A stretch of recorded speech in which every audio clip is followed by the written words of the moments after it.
ଆମେ କିଏ ସବୁ ଥିଲେ? ଆମେ 4ଟା-5ଟା ବେଳୁ ଧଉଳି ପାଇଁ ବାହାରିଥିଲୁ। ବାହାରିକି ଏଇଠି ଆସିକି ବୁଲାବୁଲି କରିକି ମୋ ମାଉସୀ ଝିଅକୁ ନେଇକି ଆସିଥିଲି। ବୁଲାବୁଲି କରିକି ତାପରେ ଚକୋଲେଟ୍ ଫକୋଲେଟ୍ କିଣିକି ମୁଁ ଯାଉଥିଲି। ସମୟ ସେତେବେଳେ 6:30ରୁ 7ଟା ପାଖାପାଖି ଥିଲା।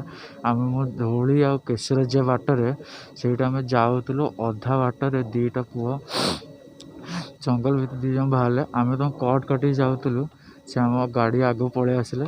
ହଠାତ୍ କିନା ବ୍ରେକ୍ ମାରିଲା, ସେ ଆସିକି ଆମ ଚାବିଟା ନେଇଗଲେ। ଚାବିଟା ବନ୍ଦ କରିଦେଲେ, କହିଲେ ପଇସା ମାଗିଲେ। ଭାଇକୁ ଆମେ ଯେତେବେଳେ କହିଲୁ କି ଆମ ପାଖରେ ପଇସା କିଛି ନାହିଁ, ଭାଇ ସାଙ୍ଗେ ସାଙ୍ଗେ ଆମ ଚାବିଟା ପକାଇଦେଲେ।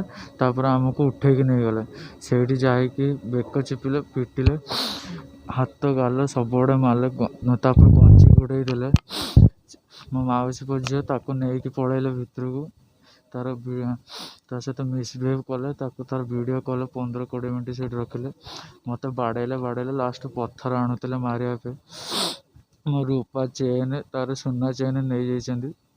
ଆମ ମାରିଲେ, ବହୁତ ମାରିଲେ। ତାକୁ ବି ମାରିଛନ୍ତି। ତା ଗୋଡ଼ ହାତ ସେଇଠି ବାଡ଼େଇକି ଅଧା ପୁରା ଖଣ୍ଡିଆ କରିଦେଇଛନ୍ତି।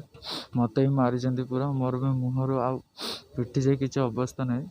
ଆମକୁ ମାରିଲେ 9:30 ଯାଏ ସେଇଠି ଟର୍ଚର୍ କଲେ। କରିକି 9:30 ପରେ ଆମକୁ ଧମକି ଦେଲେ କି ତମେ ଯେ ଏଇ କଥା କାହାକୁ ବି କହିଲ କି ପୁଲିସ୍ କଲ୍, ଆମେ ଏ ଭିଡ଼ିଓ ଭାଇରାଲ୍ କରିଦେବୁ।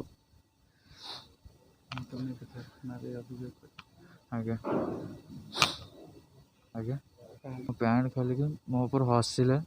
ଫେର୍ ଗୋଇଠା ମାରିକିନା କହିଲେ କି ଏଇ କଥା ଯେ କାହାକୁ ବି ପୁଲିସ୍ କାହାକୁ ବି କହିଥିବୁ